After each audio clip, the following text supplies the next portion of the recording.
14 minutes after 1. I'm Mark Kraft, Douglas County Board of Commissioners. Mark Duda with the County Board. Ken Holm, Environmental Services Director. John Solano, County Garage. Eric Carlson, Purchasing Director.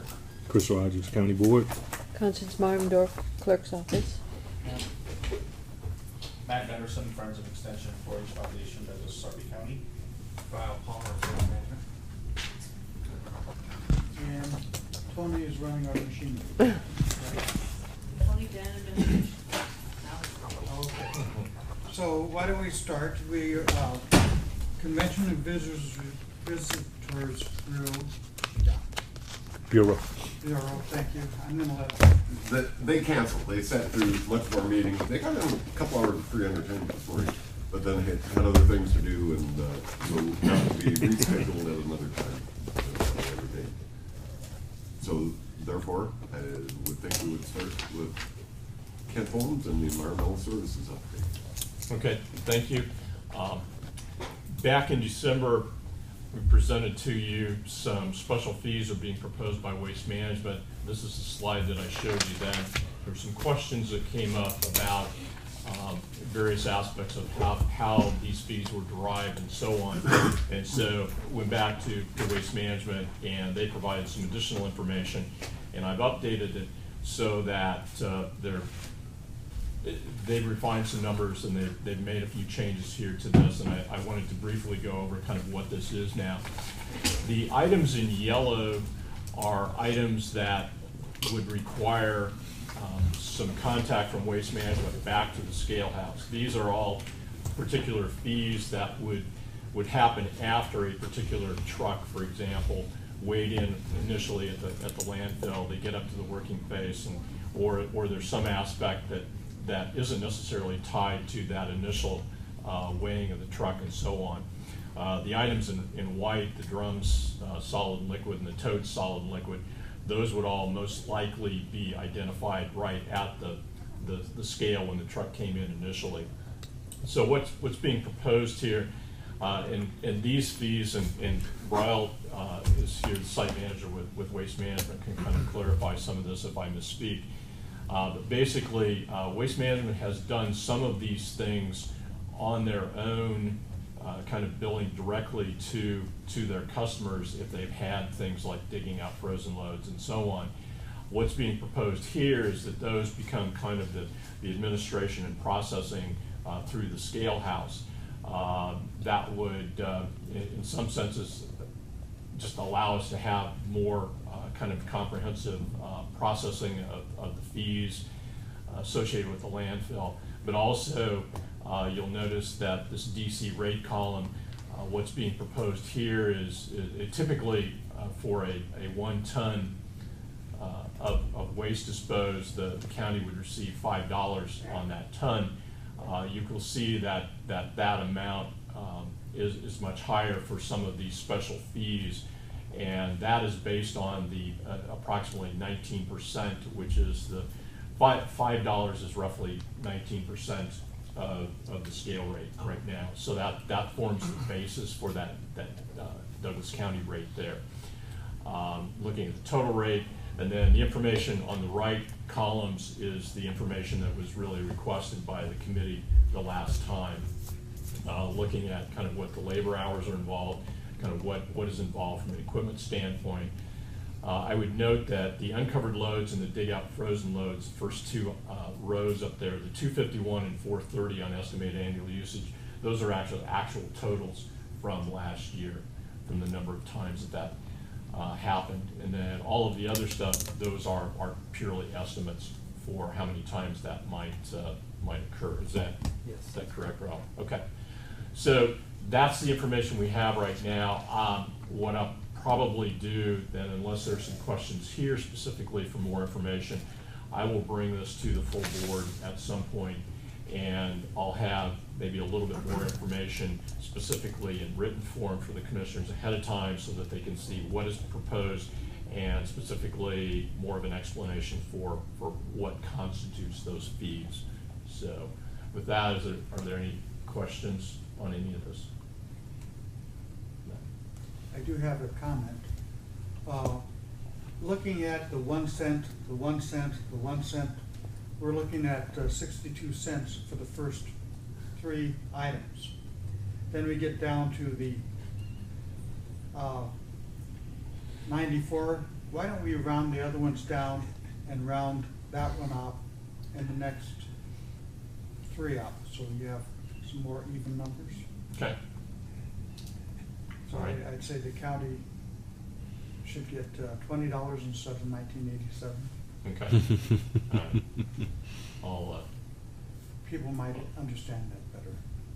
okay. Mark pays far more attention to what's to the right side of the decimal point than anybody else out here. Okay. All right.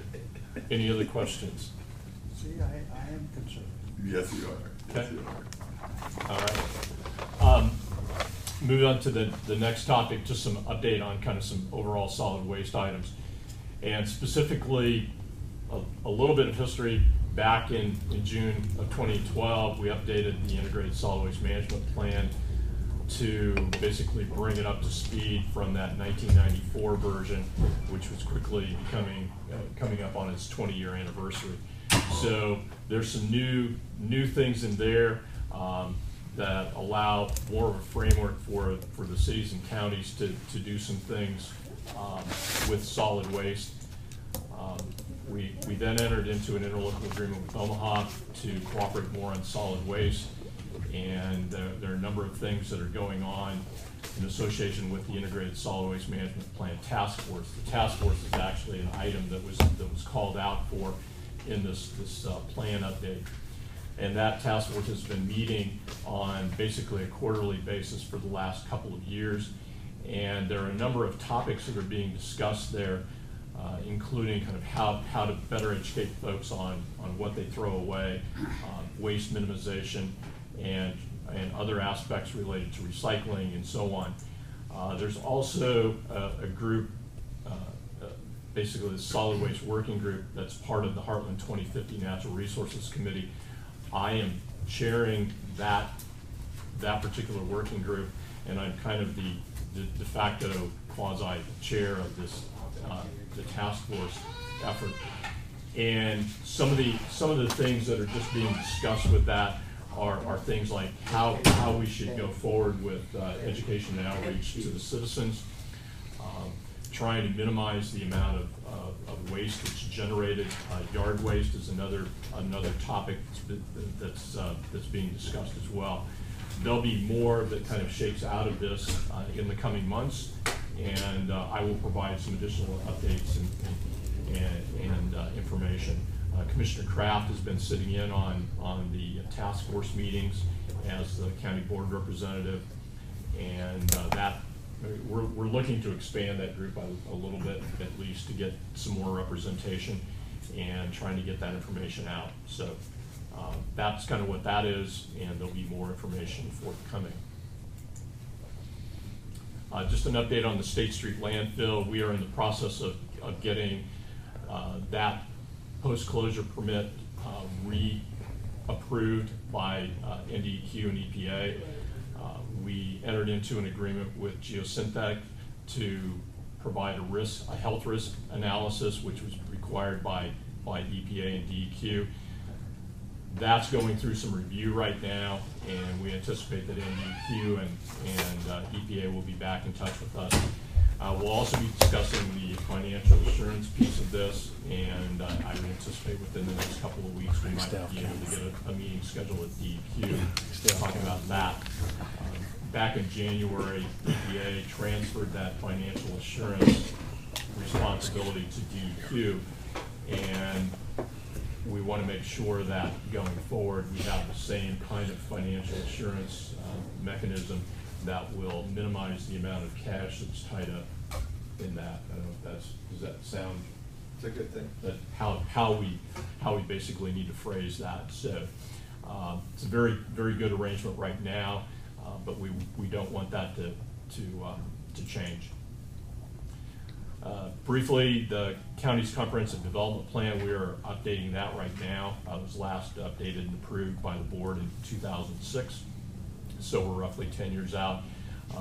We have RDG also preparing this update for us. And they have done a bunch of stakeholder interviews and a survey, and they have some information that they are now using to craft some new language for the document. A lot of the document isn't going to change in terms of policy, but we are adding certain things regarding solid waste. We're definitely adding some things regarding urban agriculture and local food production, and probably some tweaks to some of the stormwater type things there to make sure that everything is in sync. So that process is ongoing. I anticipate that by about the end of July, we should have some language that we'll be able to share with folks and start getting some input from Planning Commission, County Board, and others. We anticipate having a new stormwater general permit issued by DEQ around the 1st of July. And we will then have 180 days, which is essentially the balance of 2017, to update our stormwater management plan. And that stormwater management plan basically lays out all the very specific things that we do to comply with the permit. And I don't anticipate a lot of heartache initially, but there are some different reporting things going on, and a few more prescriptive things in this general permit. So we may have a few things we need to do a little bit differently, but for the most part, I'm hoping we can stay with our established stormwater management plan with maybe a few tweaks. And Will we be doing anything with Washington County on it this time? I mean, are we going separately or together? Or? Washington County really isn't involved in I had anticipated that Washington County might actually get issued a specific stormwater permit this year, and they didn't. Okay. Bennington didn't even. And so we are having some discussions with Bennington right now on an MOU that will help us kind of understand and work together on how we deal with illicit discharge and various construction site issues in Bennington. All right. So that's in progress right now. I'm hoping that we can have something kind of finalized for that by maybe the 1st of September and 1st of October, somewhere in that time frame. Thank you. So, the Stormwater Management Plan program funding, when I last spoke to you, this number of $64,687.58 was our funding amount for the 2016 grant year. And that's the amount that we would start spending probably actually at the end of 2017.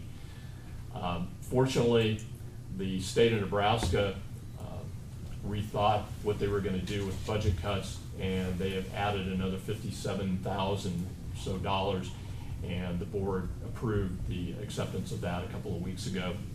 So now, instead of looking at 60-some thousand, we're at 122,217. It's not, it's roughly 25,000 less than we were receiving in the 2015 grant cycle, but it is far better than what was originally proposed. So we will make the appropriate adjustments in our programming to be able to make that happen. We use in-kind funds and some other expenditures to match that. It's an 80-20 match. 80% of it, so whatever 20% of that is what we have to come up with match, and we do that primarily with in-kind services. So this, for the time being, is okay. We'll wait to see kind of what happens next year. But I would anticipate that $122,000 number is definitely not going to go up. The state has issued more permits to more entities, and so that overall, our overall piece of the pie gets smaller as that happens. So that is all of my presentation today. Any questions or comments or anything? Otherwise, I will. I have none. Thank you. Okay. Thank you. I'll go get some real work I was doing all sorts of stuff while you were meeting. So Somebody was. I'm good. done. I saw the reflection. Solitaire is not considered. Oh, you don't know what I was working kidding.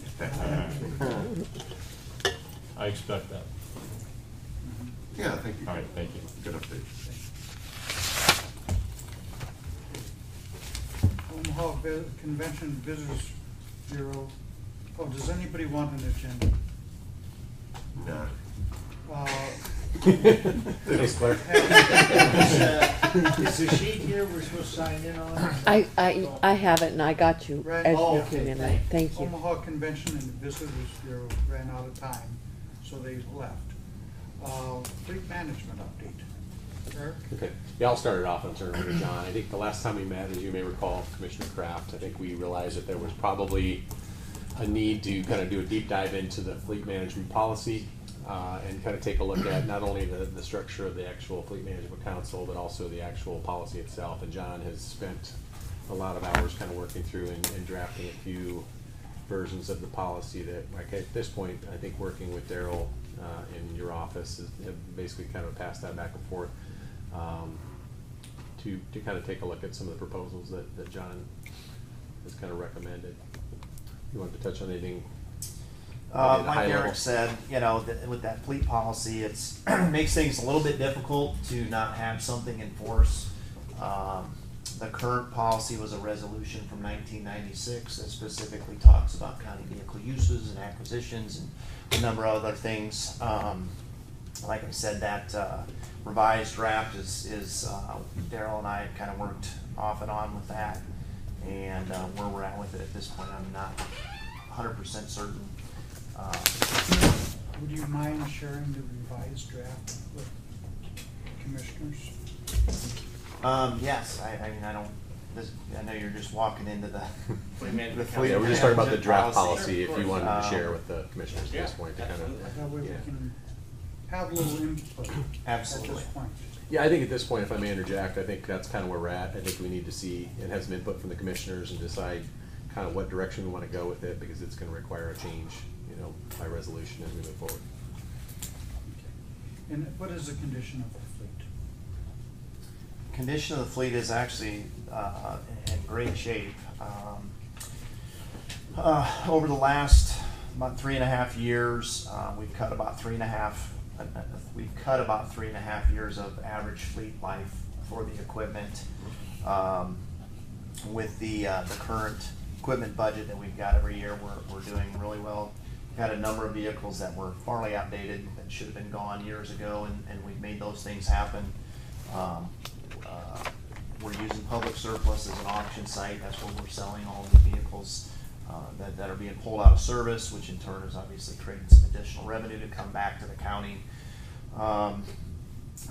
With the changes, with the updating of the fleet, with not only the law enforcement equipment, but the administrative vehicles throughout the county, we've cut, part of that too is repair parts, fuel costs, doing our due diligence to make sure that we're paying fair prices for everything that we do as far as the upkeep, service, and that.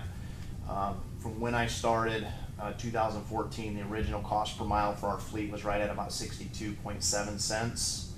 And as of today, we are right at 30 cents. So my goal when I took over was 25% cost per mile average, and I've been able to cut that in half.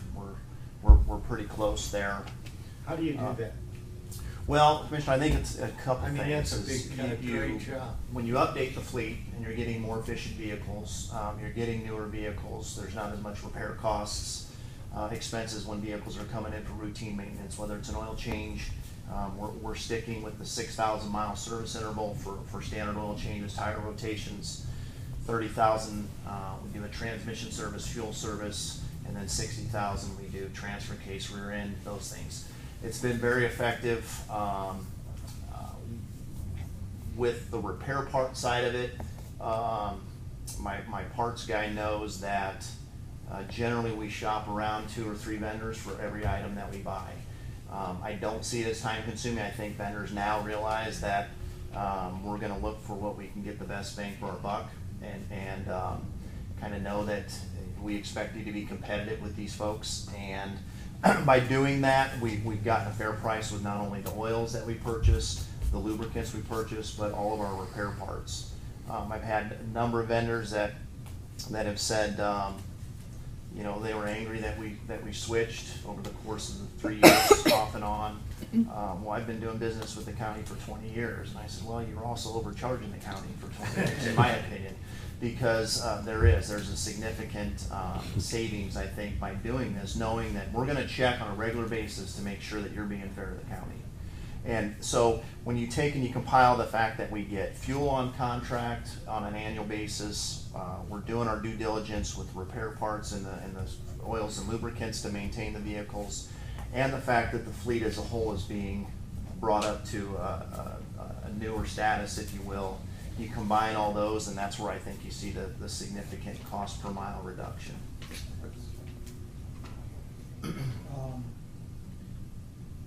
What about experience of abuse from certain departments? Do you find, other than the sheriff's office, that certain departments are very hard on their vehicles, or certain individuals? No, not really a pattern. I mean, we get the occasional fender bender. You know, we've had some of the law enforcement vehicles where they were in a pursuit, or they had somebody pulled over and they got in an accident, but no abuse. I think that we've got a really good working relationship with a lot of the departments. I think the way that they like the way that we're doing things as far as getting vehicles in and out, and in a lot of instances we've had where they can come in and get a service done and we can get them all out without them even having to go into a loaner vehicle. So, and they also know that if they come in and the car's filthy, I'm going to email the supervisor or the department head and say, hey, this unit came in and it's not very clean. I don't think they're doing their part. And so I think that's kind of cut down on it. But no, I don't see any neglect. I think that as a whole, and a part of it too is when you give newer equipment, newer vehicles, they tend to be a little bit more respectful of something that versus something that's 15, 20 years old that should have been pulled out of service a long time ago. So you mentioned that we've cut 3.5 years off the average age of our vehicles. Yes. What is the average age now? 6.5 years from 2011, right around the 2011 is the average model year. Now, some of that stuff is, you know, there's lawnmowers, we've got Oshkosh trucks that are 1970, so I mean that's going to skew the numbers just a little bit, but from a pure, this is what the fleet was 4 years ago to where we're at now, 3.5 years cut off essentially. And in total, how many miles a year do we put on? As a whole, Any idea? I don't know for certain, but I can definitely get that to you. I'd be interested. I would assume other commissioners would. And also, And maybe the number of vehicles. The number, Do we yeah. have a number of vehicles, and we're just talking about automobiles mostly. automobiles mostly, Yes. yes. Okay. Yeah, I'm not interested in this particular data, the trucks, the lawnmowers, et cetera. Okay. It'd be nice to know sometime maybe, like, hey, how many are in this department, or how many we know the sheriff has probably the majority, I guess. Yes. But it'd be nice to know, for example, and I'm one who thinks who had to work in the legislature on several things, but one being this going out to walk around houses as a county assessor Right. makes about as much sense as buying a snow shovel to use it today. I mean, the fact is you can see more with the satellite and sitting in your office, given the value of Ken Holmes' home, Right. than you could get going out to look at the home. Correct. I mean, So- so we ought to start to look at that seriously, because the technology has changed so much. If you call a real estate agent, they can get you the value of your home. Now, if you've got granite, you finished the basement, you've done some other things, yeah, that'll change it, and I need to come see that. But I can get a pretty good idea of all the comps and everything around you. Right. And since you brought up the assessor, do we have dual fuel, whether it's like a Prius or otherwise vehicles? Well, if I may go back to the assessors real Okay, quick. yes. They do have a union contract that states that they are required to have a vehicle, a county vehicle assigned to them. So although there may be a shift in them assessing properties, there is still a requirement there, which I know that Diane Bodiati and myself had discussed this probably about a year ago. Well, if there's a It's- if there's a need for them to go out, and the contract says, and we went through this, we actually went to the CIR on this and they won. Yes. They get, The if they contract. actually went to the contract gives them the vehicle. It No. allows them to have take-home vehicles, correct? The contract, Or was when it, Eula took over, that language was not placed in the contract. really? So it's not in there anymore? Oh, Well, that's great. Thank You're welcome. well, yes, thank you. One less thing to worry about. Unless it's an IBEW, which I don't think. No. Oh, they're not covered in there anyway. So Yeah. they did not ask for that. No. Pretty good. Okay. You got better negotiators now, yeah. The strange thing is the real estate board in Lincoln, the real estate commission, they have people that go out to audit twice a year. We're audited. Okay, when he comes to our office, he's driving home and he goes past the Hy-Vee store. Right. He is not allowed to stop at that store. If somebody reports it to the real estate commission, he's in big trouble, the employee. Absolutely. Even though they're driving past the store, he has to go home and get his own vehicle, which, you know, doesn't make a lot of sense, but they're trying to be extra cautious about it. And they really worry about it. I said, so you're telling me if your wife calls today, I need milk, and you're going by the store, you'll still go back home and then go out to the store? He said, absolutely, because our people have been caught. Okay. And it's just a good policy, basically, to have, because we do get some calls of seeing a county vehicle somewhere. And that is covered in the draft. It specifically talks about stops and that kind of things. Yeah. Those kind of things. Good. So, but I will, like I said, get a copy of that.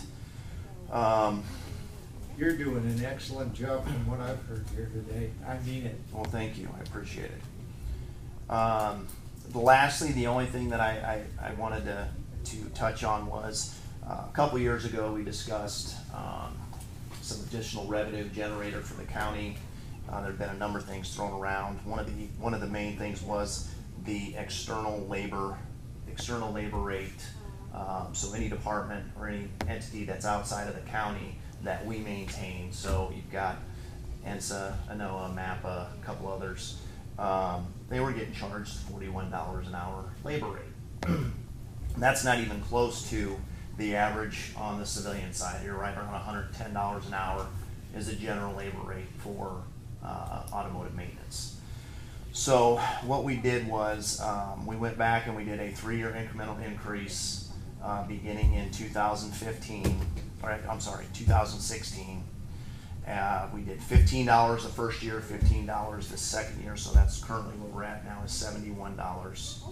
And then in 2018, it will go up the additional $20 an hour to get it up to 91, which is still going to be lower than the average and the area, but we're essentially generating an additional $50 an hour per vehicle or per service. From 3 years ago. Correct. Excellent. Good. Yeah, we sent out a notice to the agencies to let them know what was happening, certainly. What about the dual fuel vehicles? Oh, that's- Prius? We have 4 dual fuel unleaded CNG vehicles, and we've got 1 hybrid Honda. 2 years ago, I did a cost analysis on procurement cost, maintenance cost, and what the average cost per mile was. And I took, for example, they were Honda Civic, CNG. I'm sorry, those are not dual fuel. Those are CNG specific. The Honda Civics are. And I did a cost study, and it was cheaper for us to purchase an unleaded vehicle and maintain that vehicle over the course of 5 or 6 years at the time.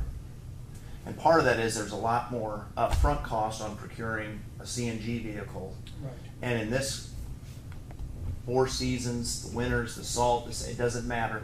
Generally that car wears itself out before we're gonna make any money back on it. That makes sense. And that's why have not purchased any since then.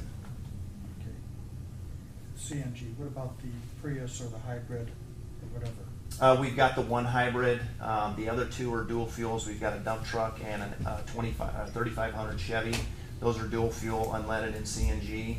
And because the lack of a station out in our area, out by 156th and Maple, more times than not, they're getting run on unleaded versus driving all the way over to 50th or out to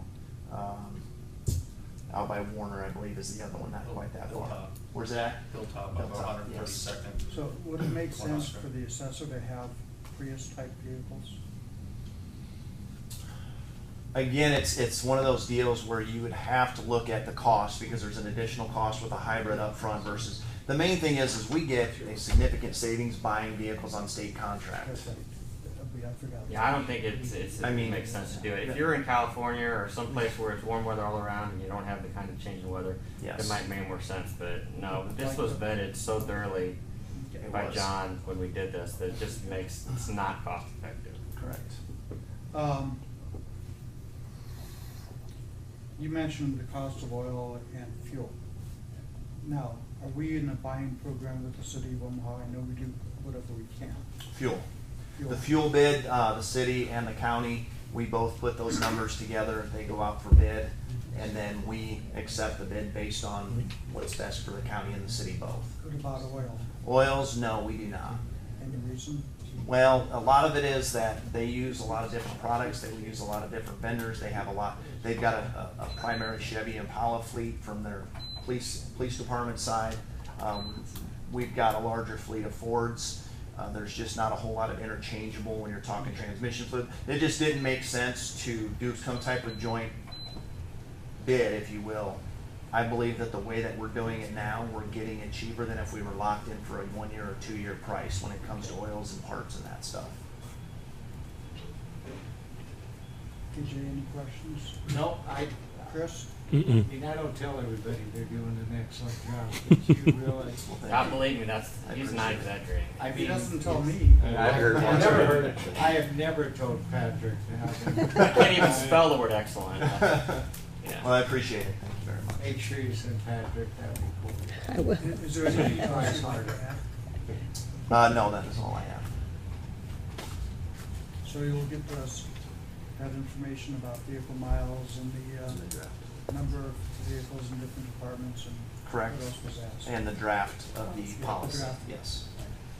Okay, thank you very much. Okay, thank you very much. Thank you. Next, we will go to the fair board. We'll give you a minute to vacate. You don't have to leave the room if you don't want to. Yes, you do. Go make us some Yeah. money. I have to go. You don't have to. Yeah. I know better. You want to send me out too? I'd love to. Excellent. Thank you. Take care of you. Yeah. Camp Vision, thank you.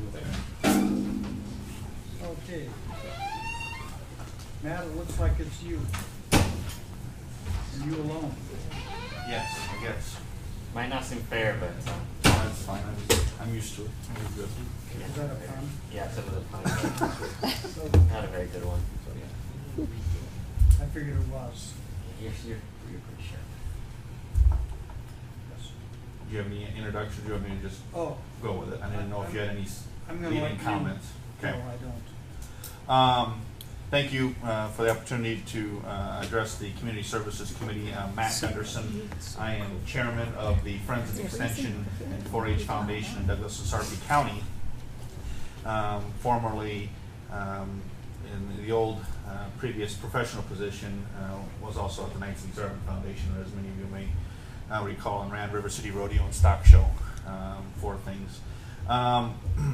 Recently, of course, different story in the World Herald, other than this morning's commission meeting topic on things, was the story about the Douglas County Fair and the audit provided by the Douglas County Auditor for things in the commission's discussion standpoint about how the fair should proceed, given the separation that occurred several years ago with the Knights of the Exarban Foundation, around what that looks like and how the fair should proceed and be able to follow county purchasing policies, those types of things, record of funds. utilized. And so had an idea going forward when the commission was in the discussion phases about if the fair should continue or not, or what things potentially look like. And the funding models tied around to it primarily through the 262 funding grant process to be able to look at a potential idea around that. And so visited with our foundation staff as well as the Commissioner Kraft to start with around it. The Friends of Extension Foundation, just to give a little background, is a 501c3 nonprofit foundation headquartered here in Omaha that provides grant funding to Douglas and Sarpy County Extension for program needs. I don't term us as another funding arm of Extension. Extension has a funding arm, really four, between the federal, state, local level through Douglas County, as well as the grants process for the programs. I term the Friends of Extension Foundation more as a spackle type of role. So when programs come in and through the grant funding process or other types of funding, when they don't maybe have a fully funded need, whether that's staffing, books, brick and mortar, to be able to put on their programs in the community, we raise money through the private sector to be able to allow them to go out and do the good works and efforts that they do in Douglas and Sarpy County.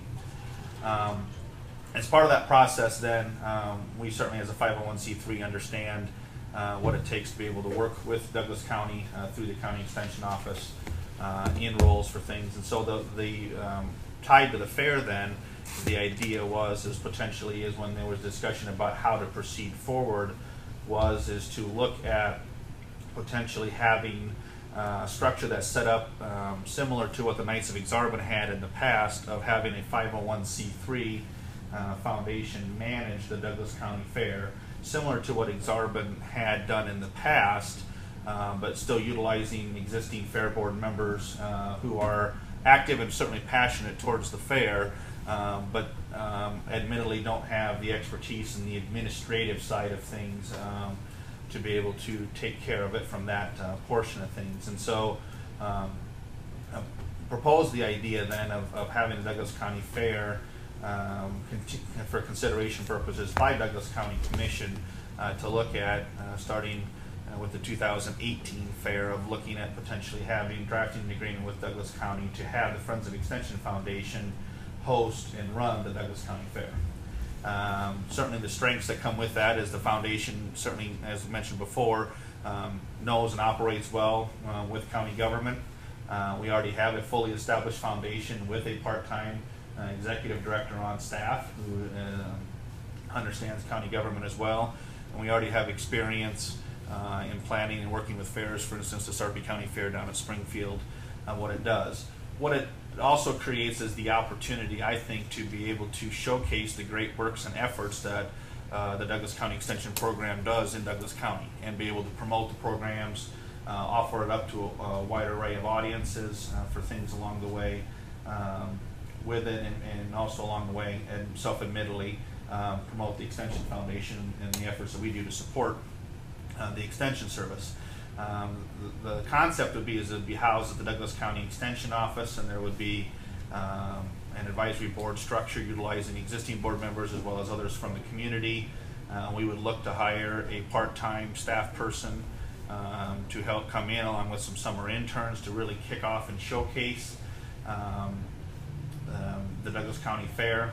Those staff people would report directly to our executive director, so there is a reporting structure that would be set up for things. And we would focus again on the extension programming that are out there on youth, foods and nutrition, environmental, STEM education, as well as event focused around different things from livestock to horse entries. Continue the high school rodeo, which has been very popular. I think I know the commission has attended the high school rodeo performances that the fair has done the last several years. But also utilize the fair from, if we look back at the funding model for things that coming from $262, is also put a focus on events that attract visitors from outside Douglas County to be able to come in, participate in the fair, stay in the hotels, help drive revenue for the county towards the 262 funds to go with that, but also reward the residents then as part of the other efforts for the 262 funding model, and do special contests that are tied around benefiting residents of Douglas County. Whoever grows the best XYZ out of their garden, for instance, from Douglas County as well as overall. Different types of emphases around that. Who is the best Douglas County resident at running a 5K, for instance, that gives an extra prize and awards, and be able to do that.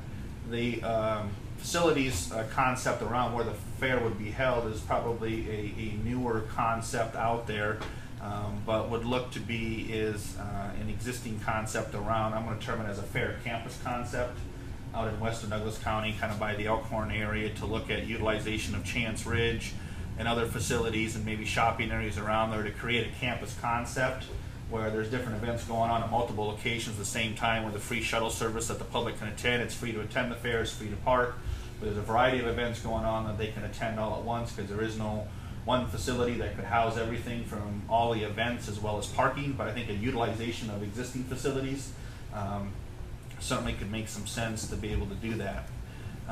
This idea then came around to some things to have some discussion then with county staff and a couple commissioners just around the concept of the idea. With it, the idea was then taken and approved by the Extension Foundation for things, and then we went and had an initial meeting with the vice chair and secretary of the Douglas County Fair Board just to pitch them that concept. They were looking for actually a 501c3 foundation in the post-audit report time frame to look at managing some of their funds to be able to make it in a manner. And so what we have extended to them for the 2017 year, if they were to have be approved for the 262 funding through the VIF process next week's board meeting for the commission, would be is that the Friends of Extension Foundation, even though we're looking at a 2018 kind of relaunch of the fair, we would manage the funding or the grant process and the expenditure process for the Douglas County Fair on their behalf. And so, ironically, at the same board meeting I went to pitch the idea, I got elected treasurer of the Douglas County Fair Foundation. So I am now the treasurer of the foundation, and I'm working through them on already getting some policies and procedures set up on what needs to be done to be able to operate just here in 2017. Did you have any say in that matter, or were you pretty much just... Well, I figured as a good leaf extended forward, I didn't have much say, but it was kind of a void in the room, and so it was if I didn't mention it, I wasn't sure where it was going to go. And I do want to thank you. Yes, absolutely. so, and for the record, I am not a per se resident of Douglas County, so adding me to the fair board side of things cannot be done statutorily. And so with that concept of things, the fair board went into executive session at their meeting in May and came out and voted to approve the look of the concept of moving forward then with the discussions about for 2018 and beyond, looking at a joint agreement similar. To give some idea on the funding concept behind when it was in the past, that worked well for Exarban, and part of the reason this is some of the issues for things is around timing. So the 262 process, as you well know, comes with due end of April. VIF committee meets several times, make recommendations forward to the full commission, which like next week you'll vote on. That funding starts July 1 and runs till June 30 of next year. The fair takes place the third week in July, with the high school rodeo potentially in October. They are still hanging out there for the 17, trying to figure out if they've got funding or not to be able to plan an event. That doesn't work real well in terms of trying to get community coalescence around things and be able to make that work. What did work well in a previous model and trying to adapt that model to today was a 5-year agreement with Douglas County that was set up to basically have a set dollar amount that automatically increased at 3% each year for inflationary increases tied out of the 262 funding model. And so what we would look to propose would be, is for consideration purposes, is to look at a 5-year funding time frame with some potential seed money to get us started to truly plan a 2018 event. I don't want to try to plan something in the shorter for 17. The fair board's already been working on some things, but really get a proper staff hired to do it correct for 2018 and beyond, and do a partial seed money, and then come in next year with full funding, starting at $125,000 and then building from a 3-year commitment on beyond that. Who would that staff work for? Which entity? The staff would work for the Friends of Extension Foundation. So they report to us, they are reviewed by us, hired and fired by us. And so with that for things, there also is some opportunity then from a growth and expansion standpoint with the fair. The other side of it that draws me to this concept for things from a commission standpoint and a benefit of Douglas County is this: with the exorbitant stock show now moving to Grand Island and the rodeo and no longer in existence, there is no event left in Douglas County to showcase agriculture. For whether that's for schools, kids to understand agriculture, where their food comes from, or to rally the companies that are headquartered or have a good sized operations here that are agriculture related and utilize their talents and resources to put that on and be able to showcase that. That is not available really at this time. And I think that's a void from a community standpoint and an education standpoint, living in the heartland, that should not be a void. And so this gives us an opportunity to be able to do some of that, fiduciarily be responsible with the dollars that are given, report back just as we have each and every year of how those funds are expended, with a report to the county each and every year showing receipts of what those expenditures are. So that is kind of the concept that is looking at today. Lorraine Henry, our treasurer, was here earlier today but had to get back due to the length of the General Commission meeting, as well as Shane Philippi was here earlier from Douglas County Fair Board. I had the same situation as well. It's a concept, an idea that we think can go forward that fulfills some needs from the county's aspect of things of what's looking like for the fair going forward. Certainly is a great thing for the community and an opportunity for the community to be able to fully participate and also attract visitors from outside Douglas County. Gallup's research shows that great communities have great celebrations, and so I think this is an opportunity for Douglas County to have a great county-wide celebration. With that, I certainly would entertain any questions. Chris? I mean, I like the initial sound of it. Probably need to hear it again. My only hesitance is before I commit to 5 years, I'm kind of need to see where this is and to fill it out a little bit to do it. I mean, I'm receptive to the fact that, you know, you may need to get something to get ahead of the cycle, meaning ideally you would like this year's funding to have the plan for next year. But 5 years, I need to see a test run. I mean, and I think if that gets up to some degree, I mean, there are a lot of people in the 262 process now that they don't have an agreement, but the confidence in the event is enough that they get funded.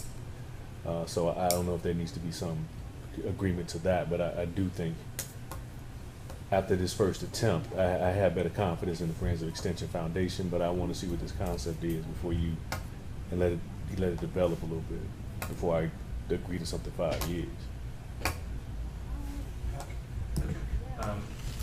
So the VPC, who's voting on the grant funds next week? Is it the Douglas County. Board. So have you might want to talk to the commissioners that were not present and let them know. Did you what's going on, apply? or somebody should, because really, it's for They me, apply? this is night and fair day. The fair did, but we did not through the Extension Foundation. What's happening now is totally different than what things were when they submitted their application. And so just personally for me, I have a much greater comfort level knowing that now you guys are involved with it, and particularly that you're going to be managing the finances. And that was not something that was considered when they submitted their application for VPC funds. So I think all the board members should know that's going to be the case, that you guys are going to be managing the finances. Because I can't say whether or not this thing is going to be successful long term, but it's got a much better chance now of being successful than it did before. So, what's the only issue is that the fair board foundation's receiving it and not you all? Is that the only issue? The issue is that, and I think in the fair board probably needs to also be expanded to more community members, Commissioner, to get involved in some of the planning of it. and have folks that have a more of an administrative mind and role on that. We have some great county fair board members now that are highly passionate about the fair, which is what we need. No, But they I don't agree. have the administrative side of that, the business mind side of it, to necessarily manage that portion of some things to be able to go with it. And they haven't had the fair management concept or background of some of that from a strength standpoint to know what that looks like. Do you charge the Sarpies? Something? No, well, what we do it from a programming aspect is we provide programming for Sarpy. So to give you a little Okay. history on the Sarpy County Fair, So you don't manage the we don't Sarpies manage then? Sarpy County Fair. They're their own fair board. They have that. But all of the Douglas County kids, because of the way the 4-H program works from a Right. qualifier, still has to get a qualifier to get to the Nebraska State Fair. So they participate at Springfield for that. But we want to try to give them an opportunity to come back into Douglas County and participate And as well. eventually that would be yeah, that was always go to separate it back and have it flow through there. And so it's one of those types of things that right now for the qualifier aspect, and I'm not here to take that away from Sarpy County Fair because they've worked and they've put some dollars on their end of it, but we want to give another opportunity for those Douglas Yeah. County kids to actually participate, if possible, in Douglas County for that going forward. So the issue next week though is, I'm lost. I was in and out of it. What was the issue for next week with the 262 money is you all won't be receiving it. We won't be, for right now, for the Friends of Extension, Right. no. Because what it was, the agreement that was done in the past was, for the funding model that was tied with Knights of Exarban, is the funding model came off the top of the $262 before the grant process went out. So if there was, say conversation, $2 million a year, and Exarban was set to get 85,000 of that, then it was, But that was for the road. that 85,000 went off. That was just for Douglas County Fair. Yeah. Everything that went to the rodeo and the other barbecue events that we did outside, the foundation still submitted an application for the 262 process. It was only the Douglas County Fair dollars that came off the top of the $262 to do that. And there was no general fund dollars or anything taxpayer-wise there. It was purely off of the 262 funding. But this year, the fair has an application. This year for And- 17, the fair has an application in, because knowing where the audit process and Right. timing went, if we're gonna try to do this, put our name behind it, I wanna be able to plan a year in advance to try to do this right, rather than short frame it. And the fair board has said that if the funding they get, at least right now, they would do at least a weekend or at least a one-day fair plus the high school rodeo, depending upon the level of funding they The got. only thing you guys are doing this year It's is just managing helping managing the funds. finances And to it get would them be back on track. the whatever money they get from the VPC application they submitted will be used for that. And then going forward in 18, separately, you guys are going to be asking for the 5 years commitment that would start in 18, but you want some seed money to get ready for 18. Correct, because there are some instances where, for instance, Exarban my day job was I work for Farmers National Company in Mhm. Omaha. And so they have hired Farmers National Company and myself to liquidate all of the livestock and rodeo equipment and sell it nationwide. So I'm in the process of liquidating 22 semi-loads of equipment, of which there is some opportunity at discounted rates for the fair to pick up some of that equipment to be able to go put on some events in the future. So I want to use a portion of that, if we were to get some seed money going forward, to get some of that equipment locked in, get storage around that so that we can go launch that off and get a proper staff hired, because part of one of the things we want to do is raise some significant sponsor dollars around it, so it's not 100% 262 county funded like it has been for the last several years.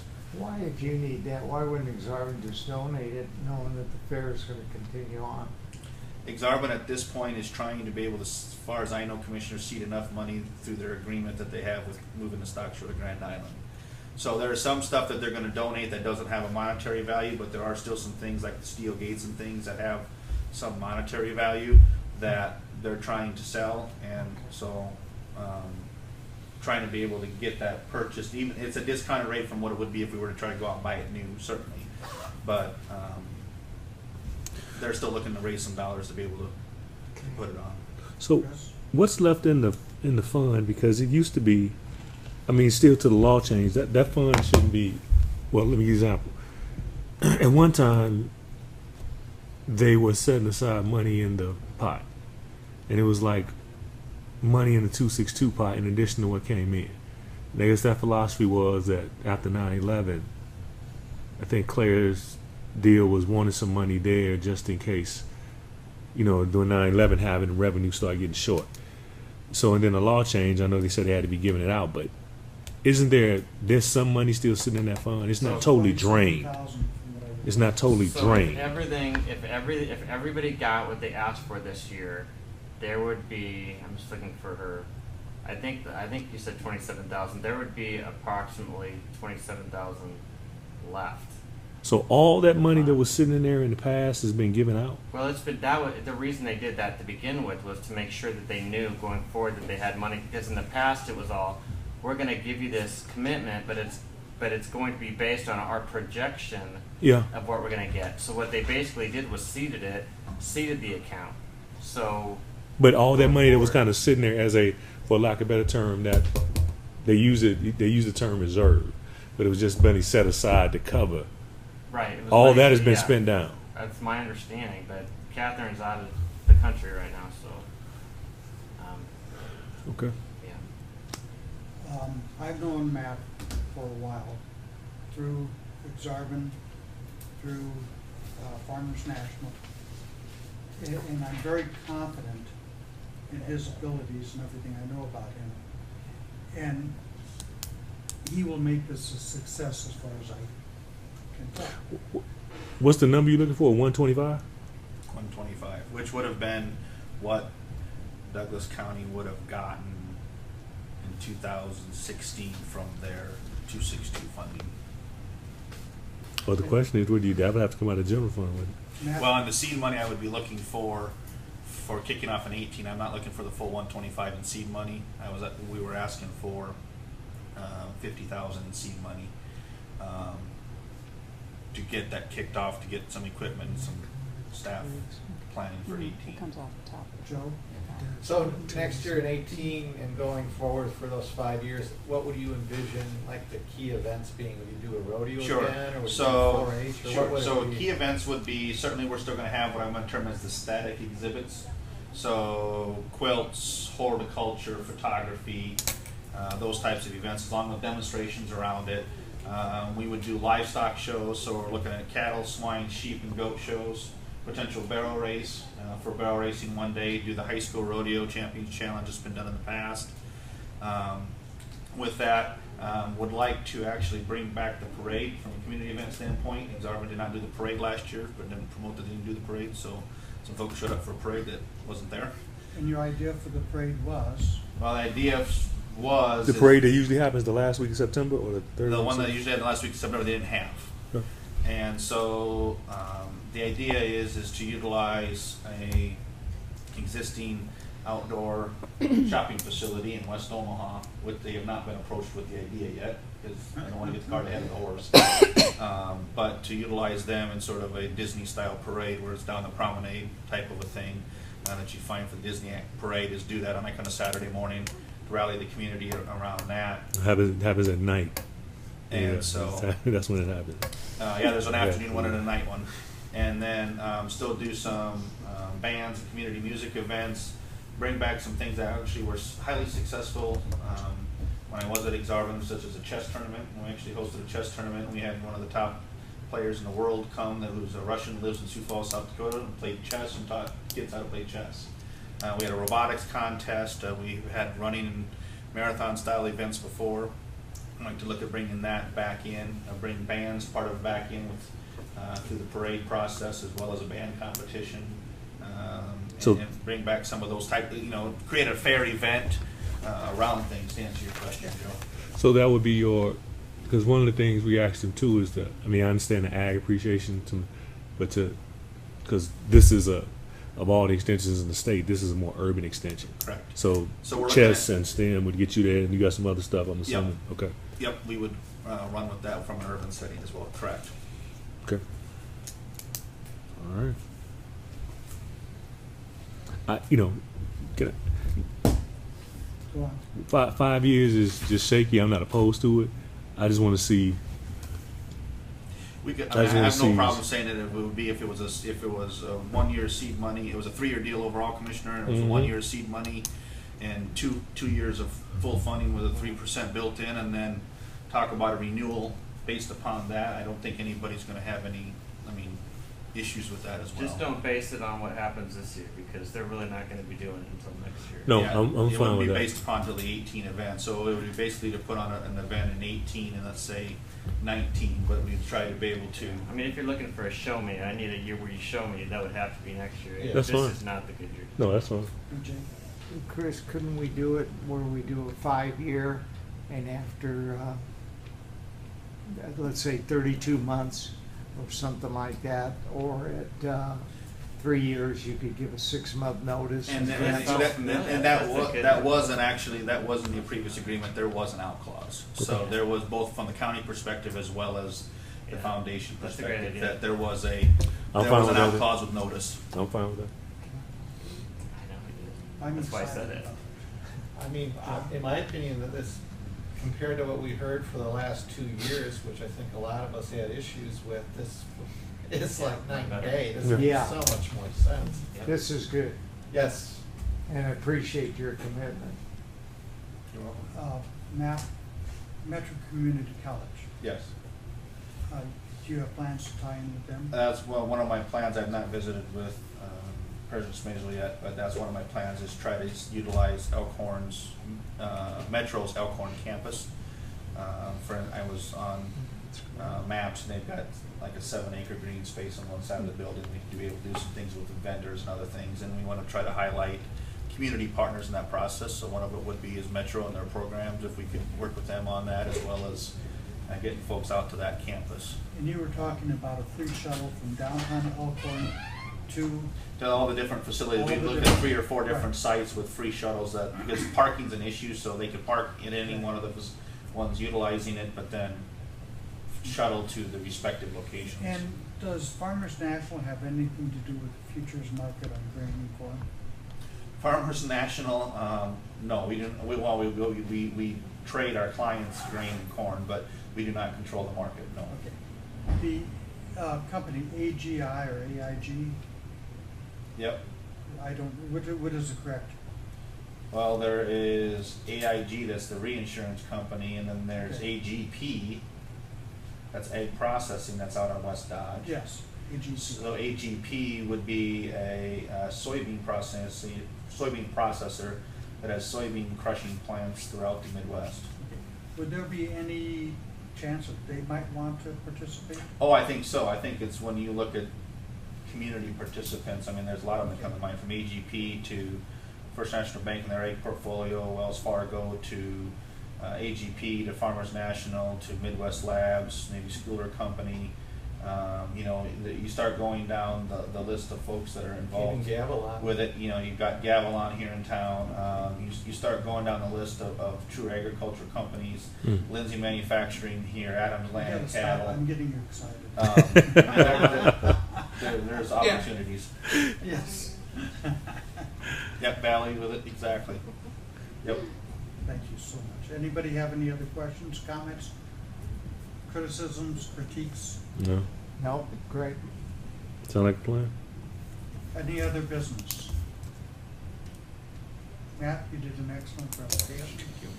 You didn't need any of the other members. Thank you. Thanks a lot. All right. Appreciate it. Good. You bet. Yes.